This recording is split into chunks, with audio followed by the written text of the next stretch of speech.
इस वीडियो में हम पीरियोडिक टेबल के एलिमेंट्स का एक मोस्ट इम्पॉर्टेंट प्रॉपर्टीज़ को डिस्कस करेंगे। आयोनाइजेशन एनर्जी क्या है? Ionization energy successive ionization energy क्या होता है, पीरियोडिक टेबल में यानी ग्रुप और पीरियड में कैसे चेंज होता है और उसके क्या कारण हैं, उस सब पर हम लोग एक के बाद एक डिस्कस करेंगे, एक्सप्लेन करेंगे। तो आयोनाइजेशन एनर्जी और आयोनाइजेशन इंथैल्पी ऑफ एलिमेंट्स, ये हमारा पहला टॉपिक है। इसका डिफिनीशन होगा the quantity of energy required to remove an electron from an isolated gaseous atom in its ground state is called ionization energy of element। एक example लेके यहाँ समझाते हैं। किसी भी एलिमेंट का एक ग्राउंड स्टेट में उपस्थित एक परमाणु से जब एक इलेक्ट्रॉन को पूरी तरह रिमूव करके मोनोवैलेंट कैटायन बनाने में जितना एनर्जी सप्लाई करना पड़ता है, उसी एनर्जी अमाउंट को बोलते हैं आयोनाइजेशन एनर्जी। तो इंग्लिश में एक बार फिर पढ़ें।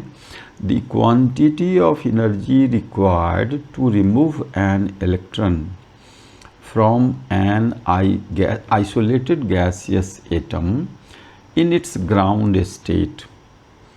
आइसोलेटेड गैसियस एटम का क्या यहाँ मतलब है? तो जब भी आप एटम को फ्री करेंगे, आइसोलेट करेंगे उसके क्रिस्टल से, मेटल एटम को जब क्रिस्टल से फ्री करेंगे, सिंगल एटम के फॉर्म में जो होगा वो गैसियस स्टेट में होगा। और उस सिंगल एटम जो गैसेस स्टेट में है के ग्राउंड स्टेट में, यानी जब उसके इलेक्ट्रॉन अपने लोएस्ट एनर्जी लेवल में होंगे, तब जितना एनर्जी हम देकर उसको कैटायन में बदलते हैं, उसी क्वांटिटी ऑफ एनर्जी को कहते हैं ionization energy. Ionization enthalpy is expressed in units of kilojoule per mole. Actually पर एटम हम जब लिखेंगे आयोनाइजेशन एनर्जी तो ये इलेक्ट्रॉन वोल्ट में लिखेंगे, लेकिन कैलकुलेशन नॉर्मली ज़्यादा कंफर्टेबल, ज़्यादा कन्वीनियंट होता है पर मोल लिखने पर, जो कि किलो जूल में लिखते हैं। एक इलेक्ट्रॉन वोल्ट 96.49 किलो जूल पर मोल होता है। तो आप इलेक्ट्रॉन वोल्ट को जब भी मोल में बदलना चाहें तो इतना से गुना कर दीजिए, आपको निकल आएगा किलो जूल में value. We can define the second ionization enthalpy as the energy required to remove the second most loosely bonded electron from monovalent cation. जैसे अगर हम एक इलेक्ट्रॉन हटा चुके हैं, मोनोवैलेंट सोडियम कैटायन बन गया है, तो अब इससे एक और इलेक्ट्रॉन को हटाने में जो एनर्जी लगेगा उसको बोलेंगे सेकेंड आयोनाइजेशन एनर्जी।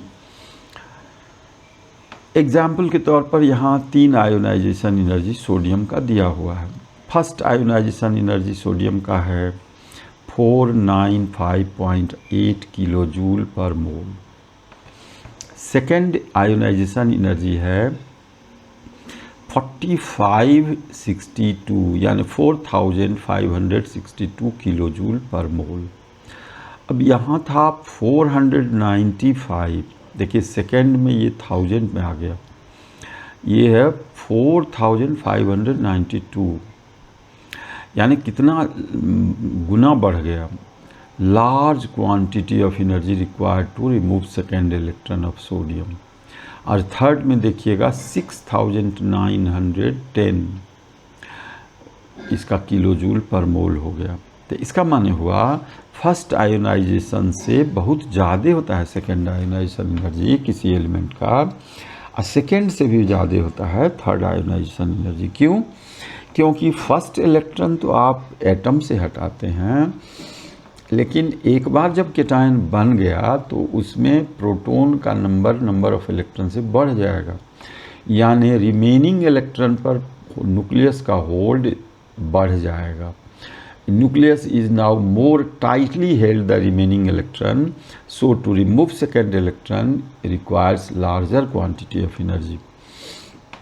उसी तरह थर्ड में तो और ज़्यादा प्रोटॉन टू इलेक्ट्रॉन रेशियो बढ़ गया, यानी the nucleus has strongest force by which it attract the outer or valence electron. That's why to remove an electron from valence shell in divalent cation is very energetic. It requires large quantity of energy, इसीलिए third ionization energy और बढ़ा हो जाएगा। तो किसी भी element का first ionisation energy से बड़ा होता है second ionization energy. First IE से ऑलवेज बड़ा होगा सेकेंड IE आयोनाइजेशन एनर्जी, और सेकेंड से भी बड़ा होगा third IE and so on IE। किसी एक एलिमेंट के लिए ये है। नेक्स्ट कुछ और इम्पॉर्टेंट बातें। Ionization enthalpies are always positive because energy is always required to remove electron from an atom और from a cation. Ionization enthalpy का जो मान होगा वो ऑलवेज पॉजिटिव होगा, यानी डेल्टा H का मान जब भी पॉजिटिव हो तो इसको बोलते हैं एंडोथर्मिक। डेल्टा H, एक मिनट, ये आगे स्लिप कर गया है तो यहाँ फिर से आते हैं। डेल्टा H का मान अगर पॉजिटिव है तो इसका दूसरा मीनिंग है प्रोसेस इज एंडोथर्मिक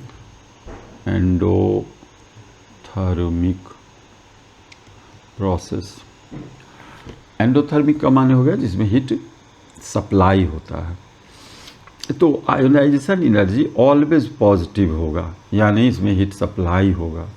इसको हीट देने पर, एनर्जी देने पर ही इलेक्ट्रॉन रिमूव होगा, या एनर्जी सप्लाई करने पर ही केटायन से इलेक्ट्रॉन रिमूव होगा। Second ionization enthalpy will be higher than the first ionization enthalpy because it is more difficult to remove an electron from a positive charged ion that from a neutral atom। अब ऊपर में भी समझा दिए हैं। इसमें दो चीज़ को और हम लोग समझें, पीरियोडिक टेबल में कैसे वैरी करता है। यहाँ दिया हुआ है first ionization enthalpy of element in a period increases from left to right. आप सेकेंड पीरियड को यहाँ एग्जाम्पल के रूप में देखिए। Variation of ionization enthalpy across period देख रहे हैं। तो सेकेंड पीरियड में पहला एलिमेंट है लिथियम, फिर है बेरिलियम, फिर है बोरोन, फिर है कार्बन, फिर नाइट्रोजन, फिर ऑक्सीजन, फिर फ्लोरीन, फिर नियन। आप पाएंगे जेनरली फर्स्ट से 18 ग्रुप के तरफ, यानी किसी एक पीरियड में आयोनाइजेशन इंथाल्पी बढ़ते जा रहा है, यानी लिथियम से बड़ा है बेरिलियम का, उससे भी बड़ा है बोरोन का, फिर कार्बन का, एंड सो। तो किसी एक पीरियड में आयोनाइजेशन इंथाल्पी लेफ्ट से राइट बढ़ते जाता है। यहाँ दो एक्सेप्शन भी है, बल्कि यूँ कहें कि बोरोन से ज़्यादा होना चाहिए, बेरिलियम से ज़्यादा होना चाहिए बोरोन का, लेकिन यहाँ बोरोन का घट गया है बेरिलियम से। ठीक वैसे ही नाइट्रोजन से ज़्यादा होना चाहिए फर्स्ट आयोनाइजेशन इंथाल्पी ऑक्सीजन का, लेकिन यहाँ थोड़ा ऑक्सीजन में आके नाइट्रोजन से कम हो गया है आयोनाइजेशन इंथाल्पी। यानी दो एक्सेप्शनल केस है। एक है कि बेरिलियम से बोरोन का कम हो गया, नाइट्रोजन से ऑक्सीजन का कम हो गया। क्या कारण है? हम तीनों को यहाँ कारण समझेंगे। पहला कि क्यों एक पीरियड में आयोनाइजेशन इंथैल्पी बायां से दायां तरफ बढ़ते जाता है। तो उसका कारण है किसी एक पीरियड में जैसे जैसे हम बढ़ते हैं बायां से दायां तरफ, साइज ऑफ एटम छोटा होते जाता है। तो साइज ऑफ एटम छोटा होने का क्या कारण है कि न्यूक्लियस का इफेक्ट, न्यूक्लियस का अट्रैक्शन फोर्स वैलेंस इलेक्ट्रॉन पर बढ़ते जाता है एटॉमिक नंबर के बढ़ने के साथ साथ। क्योंकि एटॉमिक नंबर जैसे जैसे बढ़ता है उसके इलेक्ट्रॉन तो सेम ऑर्बिट में बढ़ता है, यानी पीरियड सेम है तो आउटर सेल सेम होगा, आउटर ऑर्बिट सेम होगा, वैलेंस सेल सेम होगा। लेकिन न्यूक्लियर चार्ज इंप्रूव कर रहा है, न्यूक्लियर चार्ज इंक्रीज करेगा तो effective nuclear charge to the valence electron बढ़ते जाएगा। यानी बायां से दायां तरफ बढ़ते हुए एक पीरियड में माने hold of nucleus to the valence electron increase करते जाता है और इसीलिए ज़्यादा क्वांटिटी ऑफ एनर्जी लगेगा इलेक्ट्रॉन को हटाने में। Energy required, ionization energy increases, इसीलिए इंक्रीज करेगा क्योंकि इफेक्टिव न्यूक्लियर चार्ज बढ़ रहा है। तो ये हो गया कि किसी एक पीरियड में आयोनाइजेशन एनर्जी क्यों बढ़ता है, यहाँ भी दिया हुआ भी है। Because with increase in atomic number in a period the number of shells remain same but the nuclear charge increases. As a result effective nuclear charge over outer electrons increase, hold of nucleus of the outer electrons increases, ionization energy therefore increases। ये तो हो गया कि किसी एक period में बायां से दायां तरफ आयोनाइजेशन एनर्जी क्यों बढ़ता है। हम अब एक्सेप्शन पर बात करें कि बेरिलियम से बोरोन का कम क्यों होगा, जबकि बेरिलियम से बोरोन का तो ज़्यादा होना चाहिए बाय रूल। तो उसका कारण है कि बेरिलियम के कन्फिग्रेशन है 2s2 और बोरोन का कन्फिग्रेशन है 2s2 2p1। तो ये बेरिलियम का जो कन्फिग्रेशन है वो मोर स्टेबल है, क्योंकि यहाँ कहा जाता है हाफ फील्ड और फुल फील्ड या empty orbital are more stable. यानी फुल फील्ड कन्फिग्रेशन है 2s2 बेरिलियम में और बोरोन में है 2s2 2p1। अब इसके कारण बोरोन को p का इलेक्ट्रॉन रिमूव करने में एनर्जी कम लगेगा। दूसरे भी तरह से इसको समझ सकते हैं कि p का पेनिट्रेशन पावर, न्यूक्लियस के तरफ आने का टेंडेंसी कम होता है, s का न्यूक्लियस के पास आने का टेंडेंसी ज़्यादा होता है। So penetration of electron in s orbital is more than that of p orbital electron।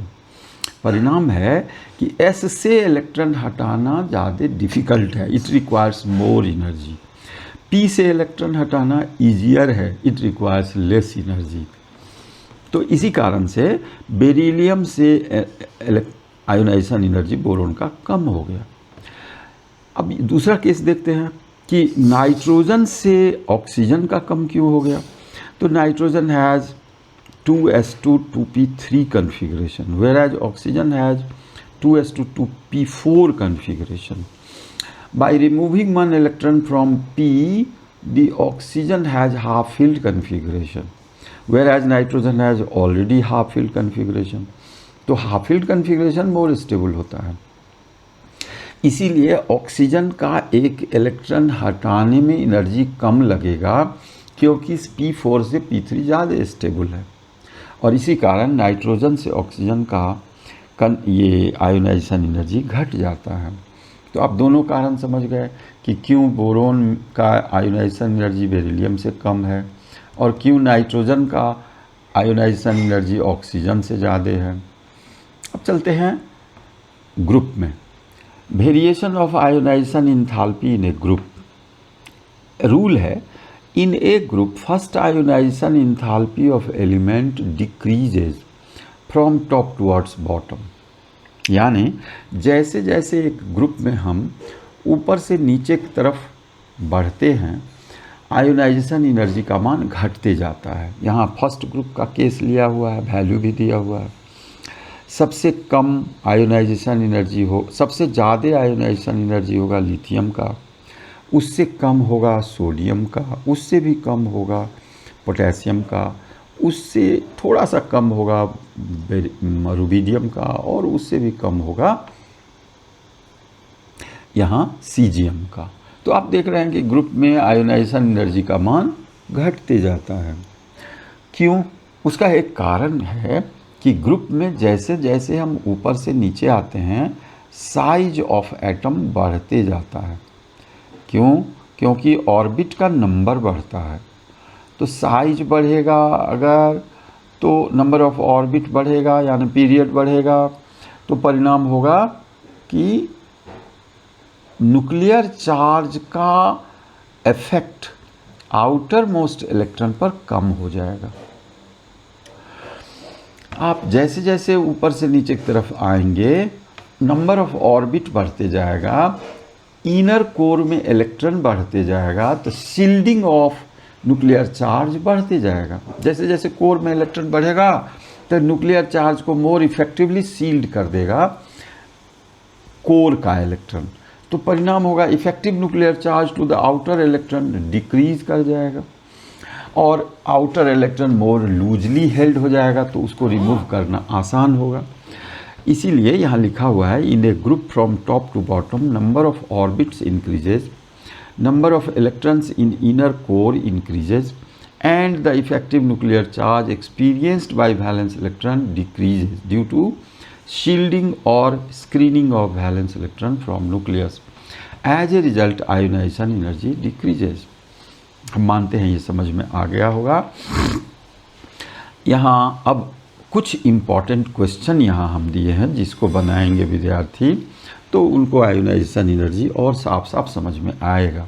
और ये क्वेश्चन हम यहाँ नहीं बनाते हैं, हम विद्यार्थी के लिए छोड़ देते हैं जो खुद बनाएंगे। जब वो आयोनाइजेशन एनर्जी समझ गए तो यहाँ क्वेश्चन है out of sodium plus and neon which has higher ionisation enthalpy explain why. देखिए यहाँ सोडियम प्लस और नियन लिया है, दोनों आइसो इलेक्ट्रॉनिक है, दोनों के नंबर ऑफ इलेक्ट्रॉन सेम है, लेकिन प्रोटॉन का नंबर सोडियम में 11 है और नियन में 10 है। क्या होगा? इलेक्ट्रॉन 10 है, प्रोटॉन 11 हो गया, तो प्रोटॉन टू इलेक्ट्रॉन रेशियो बढ़ा होगा। दूसरा चीज़ प्लस चार्ज है, तो परिणाम होगा कि जो रिमेनिंग इलेक्ट्रॉन है उसको न्यूक्लियस मोर स्ट्रांगली हेल्ड करेगा इन सोडियम के टाइम। इसीलिए नियन से ज़्यादा हो जाएगा आयोनाइजेशन एंथैल्पी सोडियम केटायन का, क्योंकि सोडियम केटायन का सेकेंड आयोनाइजेशन एनर्जी आप कंसीडर कर रहे हैं, नियन का फर्स्ट आयोनाइजेशन एनर्जी ले रहा है, तो इसीलिए नियन से ज़्यादा होगा सोडियम केटायन का आयोनाइजेशन एंथैल्पी। नंबर 2 है explain why beryllium has higher first ionisation enthalpy than boron. ऊपर समझा दिए हैं, लेकिन फिर एक बार कहें कि बेरिलियम में से आपको इलेक्ट्रॉन हटाना है 2s2 से, जबकि बोरोन से इलेक्ट्रॉन हटाना है 2p1 से, तो p का पेनिट्रेशन पावर कम होता है, s का पेनिट्रेशन यानी अप्रोच टू न्यूक्लियस ज़्यादा होता है, इसीलिए s से इलेक्ट्रॉन हटाने में ज़्यादा एनर्जी लगेगा, तो beryllium has higher first ionisation. यहाँ ऑक्सीजन और नाइट्रोजन के केस में क्या है, ऑक्सीजन का इलेक्ट्रॉन ऑक्सीजन का कन्फिग्रेशन है p4, जबकि नाइट्रोजन का कन्फिग्रेशन है p3 हाफ फील्ड है। ऑक्सीजन एक इलेक्ट्रॉन हटाने के बाद हाफ फील्ड होगा, तो ऑक्सीजन का आयोनाइजेशन एनर्जी लोअर होगा। फ्लोरीन का आयोनाइजेशन एनर्जी नाइट्रोजन से भी ज़्यादा होगा, यानी फ्लोरीन का न्यूक्लियर चार्ज चूँकि 9 हो जाता है तो उसके इफेक्टिव न्यूक्लियर चार्ज बढ़ जाएंगे, तो सबसे बड़ा होगा फ्लोरीन का, उसके बाद होगा नाइट्रोजन का, और सबसे कम होगा ऑक्सीजन का। Arrange each of the following sets of element in increasing order of their first ionisation energy. आपको दिया है कि सल्फर, नाइट्रोजन और ऑक्सीजन में आप अरेंज कीजिए इंक्रीजिंग ऑर्डर में। सबसे ज़्यादा यहाँ हम लेंगे नाइट्रोजन का, उसके बाद सेकेंड में होगा ऑक्सीजन, थर्ड होगा सल्फर का। क्यों? क्योंकि सल्फर थर्ड पीरियड का है जबकि ऑक्सीजन नाइट्रोजन सेकेंड पीरियड का है। पीरियड बढ़ने से साइज बढ़ेगा तो आयोनाइजेशन एनर्जी घटेगा। आप लिथियम, बेरिलियम, सोडियम में लेंगे तो सोडियम का सबसे कम होगा, बेरिलियम का सबसे ज़्यादा होगा, लिथियम बीच में आएगा। और नियन, हीलियम, आर्गन है, ये तीनों एक ही ग्रुप का है, अलग अलग पीरियड में सबसे ज़्यादा होगा हीलियम का, उसके बाद होगा नियन का और सबसे कम होगा आर्गन का। कार्बन, नाइट्रोजन, ऑक्सीजन में सबसे ज़्यादा होगा नाइट्रोजन का, उसके बाद होगा कार्बन का, सबसे ज़्यादा होगा नाइट्रोजन का, फिर होगा ऑक्सीजन का और सबसे कम होगा कार्बन का। क्योंकि एक ही पीरियड के तीनों एलिमेंट हैं तो पीरियड में बाएं से दाएं तरफ आयोनाइजेशन एनर्जी बढ़ते जाता है। लेकिन यहाँ एक एक्सेप्शन भी है, नाइट्रोजन का ज़्यादा होता है ऑक्सीजन से, उसको हम लोग ऊपर भी डिस्कस किए। तो यहाँ सबसे ज़्यादा लेंगे नाइट्रोजन, सबसे कम लेंगे कार्बन, बीच में रखेंगे ऑक्सीजन। तो इस तरह आप समझे आज आयोनाइजेशन एनर्जी। और हमको लगता है आप आयोनाइजेशन एनर्जी अगर इतना समझ गए तो सारे क्वेश्चन आप बना लेंगे।